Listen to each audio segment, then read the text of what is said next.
देखिए प्रॉपर्टी 5 में पढ़ लेते हैं, प्रॉपर्टी 5 जो है पढ़ लेते हैं ना। प्रॉपर्टी 5 चाहे 0.5 पढ़ चुके थे, अब 0.6 के बारे में बात करते हैं। 0.6 P6 बात करते हैं। P6 कहता है कि अगर इफ इंटीग्रेशन ए से बी, इंटीग्रेशन कहाँ से कर रहे हैं, ए से बी कर रहे हैं, किसका कोई फंक्शन है F of x into d x कर रहे हैं, अगर इसका वैल्यू जीरो आ गया, इसका वैल्यू जीरो आ गया, इसका मतलब क्या होता है, इसका मतलब होता है कि एरिया कितना आ गया, एरिया जीरो हो गया, एरिया इज जीरो। समझते हैं? अरे यार इंटीग्रेशन समझते ना, हम लोग क्या पढ़े हैं, डिफरेंट इंटीग्रेशन क्या समझा है, sum of algebraic sum, algebraic sum किसी भी फंक्शन का, अगर उसका आंसर ही जीरो आ जा रहा है, इसका मतलब एरिया जीरो आ जा रहा है। एरिया जीरो मतलब क्या, जितना ऊपर उतना नीचे, है ना। या हम कह सकते हैं कि सर ऐसा कह सकते हैं, इसका मतलब ये भी हो सकता है कि सर इंटीग्रेशन को बच्चा कर दिया होगा ए से ए में कर दिया होगा, ए से ए में चला गया होगा, घूम फिर के वहीं हाँ आ गया, तो बोलेंगे सर इस केस में F of x into d x जो है वो जीरो रहा होगा, है ना। या ऐसा सकता है, ऐसा हो सकता है कि मेरे पास जो है ना दूसरा, ये पहला चीज मान लो ऐसा हो सकता है। सेकंड चीज क्या हो सकता है कि मान ली ए से बी गया, ए से बी गया, F of X D x, है ना, डी एक्स जीरो है तो इंप्लाई करेगा इक्वल टू जीरो है, दिस इंप्लाई, लिख लीजिए आपको काम देगा आपको, है ना, implies that जितना पॉजिटिव एरिया उतना नेगेटिव एरिया, वही ना बोलना चाहते हैं, तो जितना positive area implies that positive area है ना इक्वल टू कितना, हाँ इक्वल टू नेगेटिव एरिया, ये भी आपको याद होना चाहिए कि अगर किसी भी इंटीग्रेशन का वैल्यू जीरो आ जा रहा है ना, मतलब जितना पॉजिटिव एरिया था उतना ही नेगेटिव एरिया था, उतना ही नेगेटिव एरिया। आ रहा समझ में? अच्छा आगे बात करते हैं। तो ग्राफ भी बनाना, ग्राफ समझना है, ग्राफ बना लेते हैं पहले, है ना। ग्राफ क्या है, ग्राफ ऐसा कुछ ग्राफ है, मान लीजिए ये आपका ऐसा है,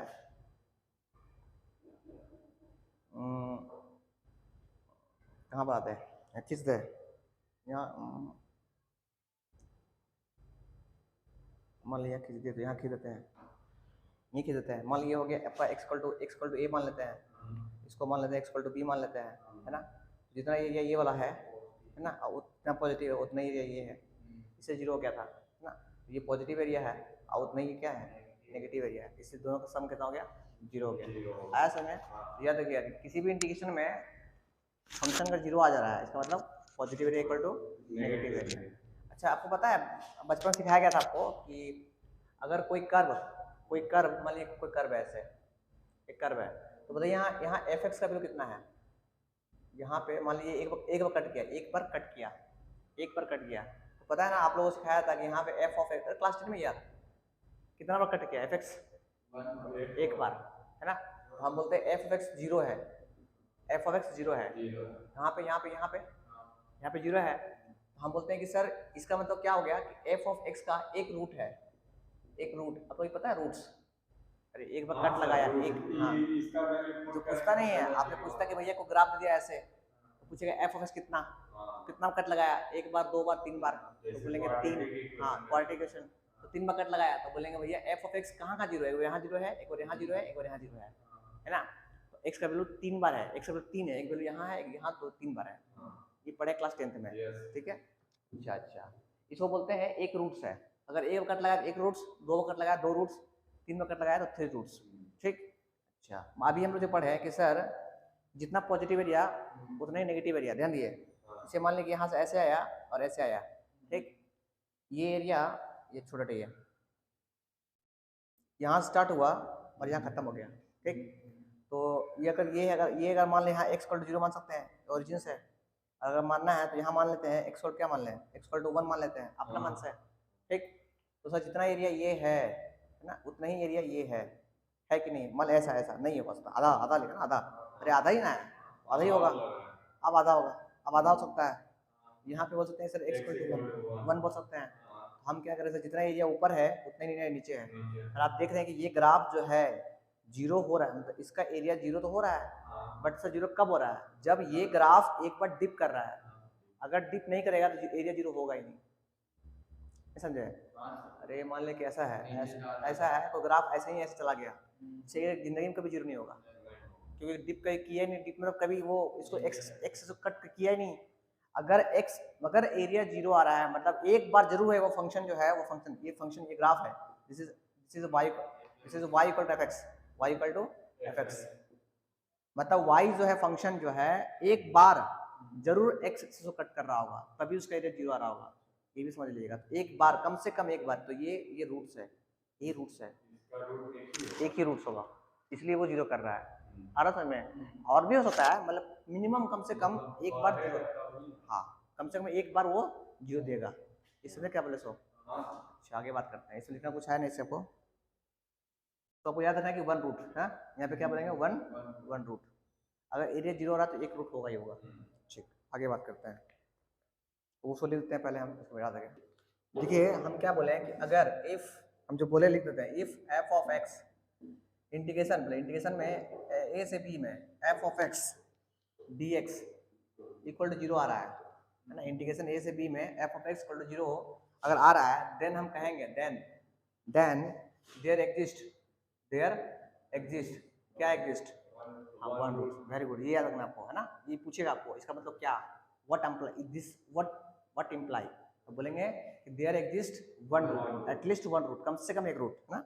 हाँ उससे ज़्यादा हो सकता है पर कम से कम एक रूट होगा, तो बोलेंगे एटलीस्ट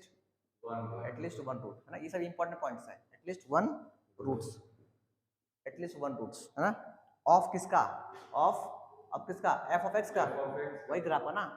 अच्छा, और लिखेंगे क्या चीज, लाइंग कहाँ से कहाँ,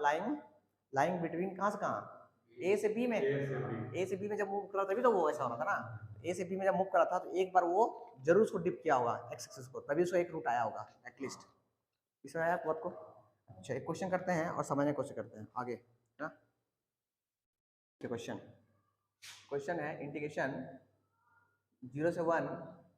e का power x square x minus alpha D X equal 0 है ना, देन आप बता दीजिए पहला पार्ट कि सर अल्फा पॉजिटिव है, दूसरा पार्ट अल्फा जो है वो 1 से बड़ा है, ये थर्ड पार्ट अल्फा जो है 0 से बड़ा है, 1 से छोटा है, और फोर्थ पार्ट है ना,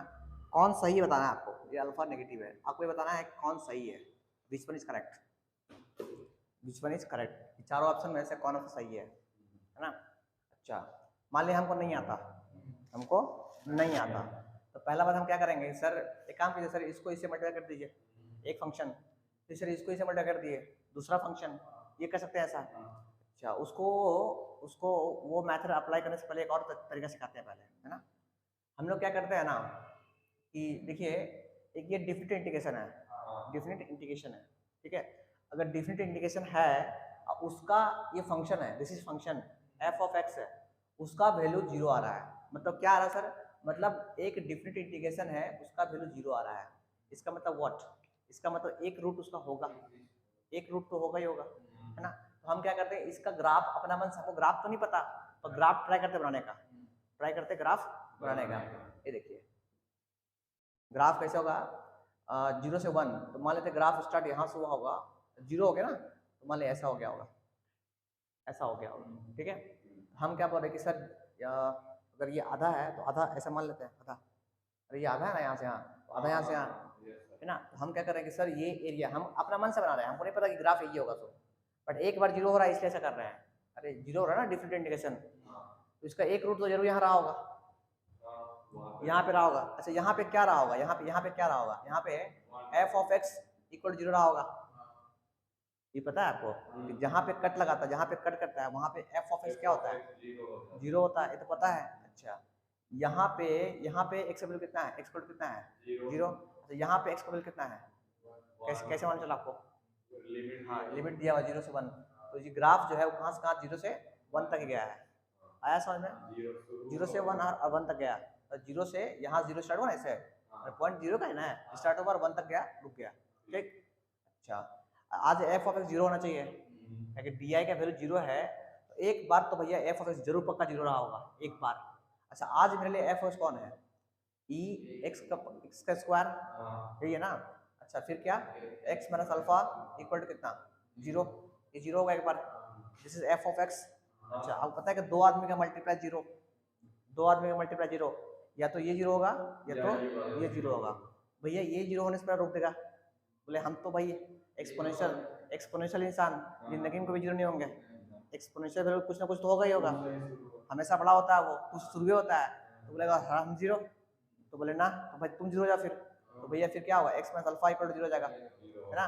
तो x का वैल्यू कितना हो गया, अल्फा। मतलब यहाँ पे जो है, यहाँ पे x का वैल्यू कितना हो गया, x इक्वल अल्फा। आया समझ में। अब देखिए ग्राफ जो है स्टार्ट कहाँ से हुआ था, 0 से, और कहाँ तक गया था, 1 तक, और यहाँ पे कौन है, अल्फा। तो अल्फा कहाँ से कहाँ गया है, 0 से 1, 0 से 1,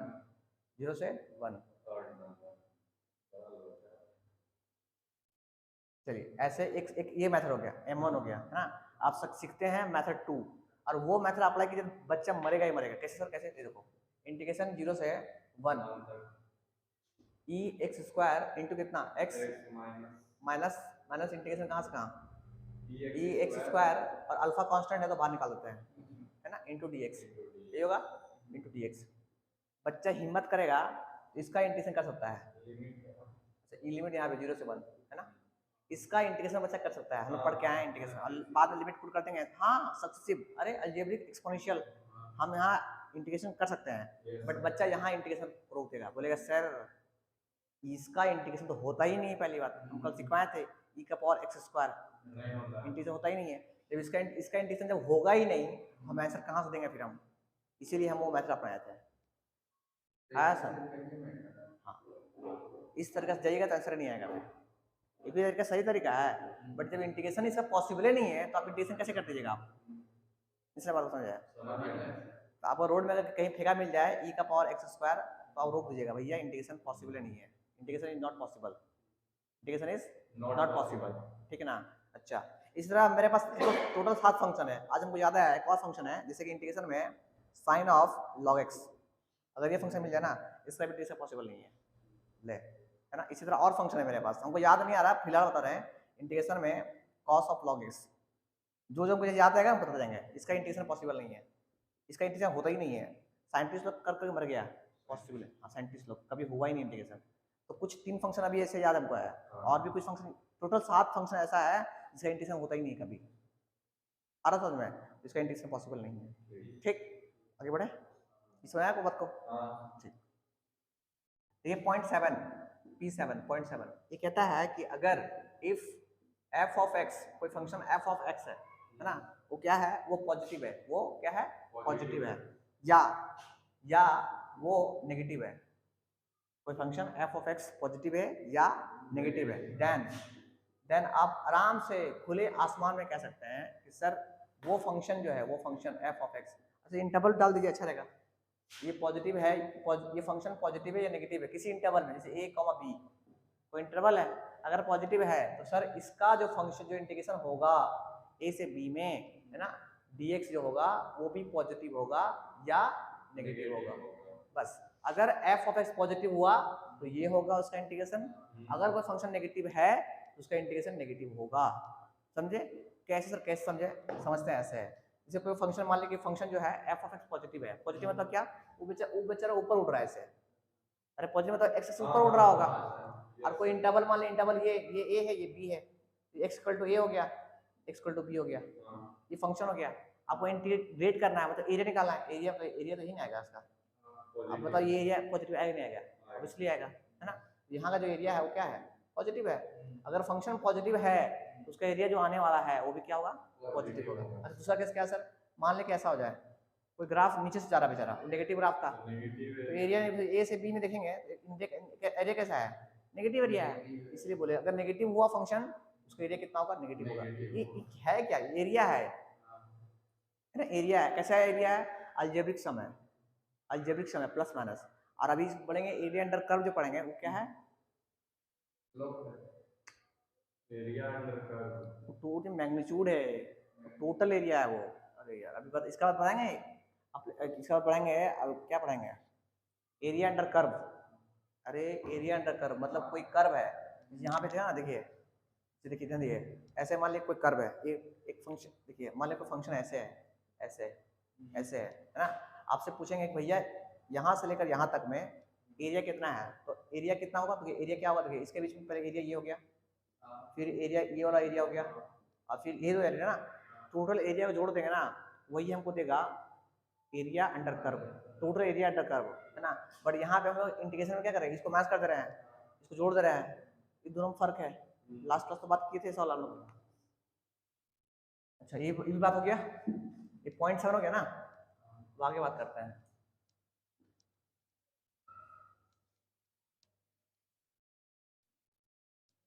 चलिए इसको मिटाते हैं पहले। चलिए एक और पॉइंट नंबर 8 है, बात करते हैं। एक पॉइंट 7 हो गया।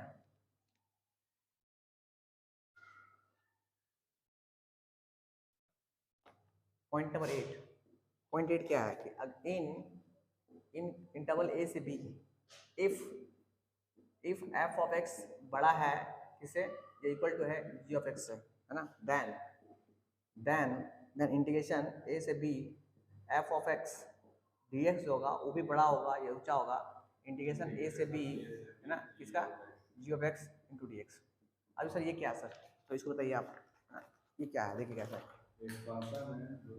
एक फंक्शन है जो कि एफ ऑफ एक्स है, वो बड़ा है किससे, जी ऑफ एक्स से, है ना। तो मान लिया कोई फंक्शन बड़ा है, बड़ा मत पढ़िए, ऐसा पढ़िए कि सर एफ ऑफ एक्स क्या है, ऊंचा है, एफ ऊंचा है किससे, जी ऑफ एक्स से। तो बनाते हैं सर, ये देखिए ये मान लेते हैं, ये हो गया आपका एफ ऑफ एक्स, है ना, जी एक्स उसका ऊपर नीचे होगा, नीचे होगा, और मान लेते ऊपर मान लिया ऐसे। तो सर एफ ऑफ एक्स कौन, ये कि ये वाला, दिस इज, ये हो गया एफ ऑफ एक्स, है ना। तो ये graph automatic G of X हो जाएगा, मानते हैं ना। अच्छा इंटरवल दिया हुआ ए से बी दोनों, ए से बी दोनों, तो एक मान लीजिए ये आपका ए हो जाएगा, ये आपका बी हो जाएगा, बोलिए हाँ कितना, ये हो गया एक्स इक्वल टू ए और ये हो गया एक्स इक्वल टू बी, सही है, X equal to A X equal to B, है ना। अच्छा अगर हम लोग इंटीग्रेशन, अगर इसका एरिया के बारे में बात करेंगे, पता ना डिफरेंट इंटीग्रेशन मतलब एरिया के बारे में बात करते हैं, तो जी ऑफ एक्स का एरिया कौन सा होगा, नीचे वाला, मतलब कहाँ से, यहाँ से, ये वाला एरिया हो जाएगा, ये एरिया पूरा हो गया। अच्छा इसका एफ ऑफ एक्स एरिया कौन सा होगा, ऊपर ये वाला होगा, बोले हाँ कि ना, नहीं यार, ये पूरा एरिया होगा, ये पूरा एरिया होगा। अरे इस ग्राफ नीचे पूरा एफ ऑफ एक्स का ग्राफ पूरा एरिया होगा ना, और जी ऑफ एक्स का यहाँ से यहाँ आना होगा। तो आप देख के बताइए कि एरिया ये वाला एरिया बड़ा है या ये एरिया बड़ा है, एफ ऑफ एक्स का बड़ा है, तो इसलिए लिख दिए कि एरिया जो है एफ ऑफ एक्स का क्या होगा, बड़ा होगा किससे, जी ऑफ एक्स से, तो ये एरिया जो है किसका है, एरिया किसका है, जी ऑफ एक्स का इंटू डी एक्स, और ये एरिया किसका है, एरिया पूरा इंटीग्रेशन ए से बी में F of x into d x, सुनाया। ये प्रॉपर्टी 8 हो गया, ठीक। अगर फंक्शन बड़ा है तो उसका इंटीग्रेशन बड़ा होगा, मतलब उसका एरिया बड़ा होगा, खासकर डिफरेंट इंटीग्रेशन में, डी आई में, ठीक ना। और डी आई हम लोग मेनली पढ़ते हैं एरिया के लिए ही, बाउंडेड एरिया के लिए, इस एरिया में कितना इसका एरिया है, इस इंटरवल में इसका एरिया कितना है, ठीक। ओके बात करते हैं, इसको थोड़ा याद कर लीजिएगा, 9 पॉइंट को याद कर लीजिएगा। पॉइंट क्या कहता है कि इंटीग्रेशन, एकदम इंपॉर्टेंट पॉइंट है, इंटीग्रेशन ए से बी में F of X D x छोटा होता है, ये इक्वल टू होता है किसके, मॉड में, इंटीग्रेशन में ए से बी में F of x into d x का मॉड, और ये भाई साहब छोटे होते हैं किससे, ये छोटा होता है इंटीग्रेशन ए से बी में, है ना, मॉड में एफ ऑफ एक्स का मॉड इंटू डी एक्स। ये इंपॉर्टेंट रिजल्ट्स है सर, क्या बोले, देखिए पहला बात क्या है कि एफ ऑफ एक्स का जो एरिया होगा, एरिया नेगेटिव पॉजिटिव दोनों होगा, क्योंकि भैया नहीं समझे, एफ ऑफ एक्स ग्राफ ऐसा बन सकता है, ऐसा मान ली ग्राफ जो एफ ऑफ एक्स ग्राफ ऐसा बन सकता है, ऐसा बन सकता है। तो मान ली हम यहाँ से लेकर यहाँ तक एरिया बात करेंगे, तो यहाँ से लेकर यहाँ तक में ये वाला एरिया आ गया पहले, फिर ये वाला एरिया आ गया, फिर ये एरिया आ गया, हाँ कि ना। यहाँ पॉजिटिव एरिया तो है ही, नेगेटिव एरिया भी है, ठीक है। तो ये मान लो एरिया इसका हो गया, और ठीक इसी में आ गया मॉड आ गया। इंटीग्रेशन कीजिए आप, है ना, इंटीग्रेशन कीजिए और उसका पॉजिटिव भी बताइए आप, पॉजिटिव वैल्यू, मतलब ग्राफ में भी सारा पॉजिटिव, हाँ ग्राफ में सारा पॉजिटिव, है ना। अच्छा यहाँ पे क्या बोले भैया, पहले फंक्शन को पॉजिटिव कीजिए आप, पहले ग्राफ जो नीचे जो है ना, नीचे ये ग्राफ नीचे होगा ही नहीं, ये ग्राफ को ऊपर करना पड़ेगा आपको, ऊपर चला जाएगा। इसमें क्या बोला भैया कि आपका जो फंक्शन है जो इंटीग्रेशन कर दिए उसका मैग्नीट्यूड लीजिए पहले आप, वो हमेशा पॉजिटिव ही आएगा, पॉजिटिव आएगा। और ये बोलता भैया नहीं, पहले फंक्शन को पॉजिटिव कीजिए आप, उसके बाद उसका इंटीग्रेशन लीजिए आप, तो उसका फंक्शन इसलिए बोलते बड़ा है, इसी ये बड़ा है मैग्नीट्यूड पे, फंक्शन भी बड़ा पॉजिटिव है, अरे फंक्शन ही पॉजिटिव है। यहाँ पे क्या है, इंटीग्रेशन पॉजिटिव है, आंसर लाए उसको बाद उसको कर दिए मैग्नीट्यूड डाल दिए। यहाँ बोलता फंक्शन तो कुछ है ही नहीं, फंक्शन नेगेटिव नेगेटिव तो घट जाएगा, वो आपका घट जाएगा, इसलिए कहते हैं वो छोटा ये बड़ा उससे बड़ा। ये रिजल्ट याद रखिए, रिजल्ट ना आपसे ऑप्शन डालेगा, डाल देगा ऑप्शन में, पूछेगा विच वन इज करेक्ट, ये आगे वो पीछे, ये आगे ये पीछे, आपको सही पैटर्न याद रहेगा कौन सा बड़ा है, एक नंबर लिखा चाहिए आराम से आप। ये रिजल्ट समझ में आया, एग्जाम्पल से समझ में आ गया ना? ठीक, आगे बात करते हैं।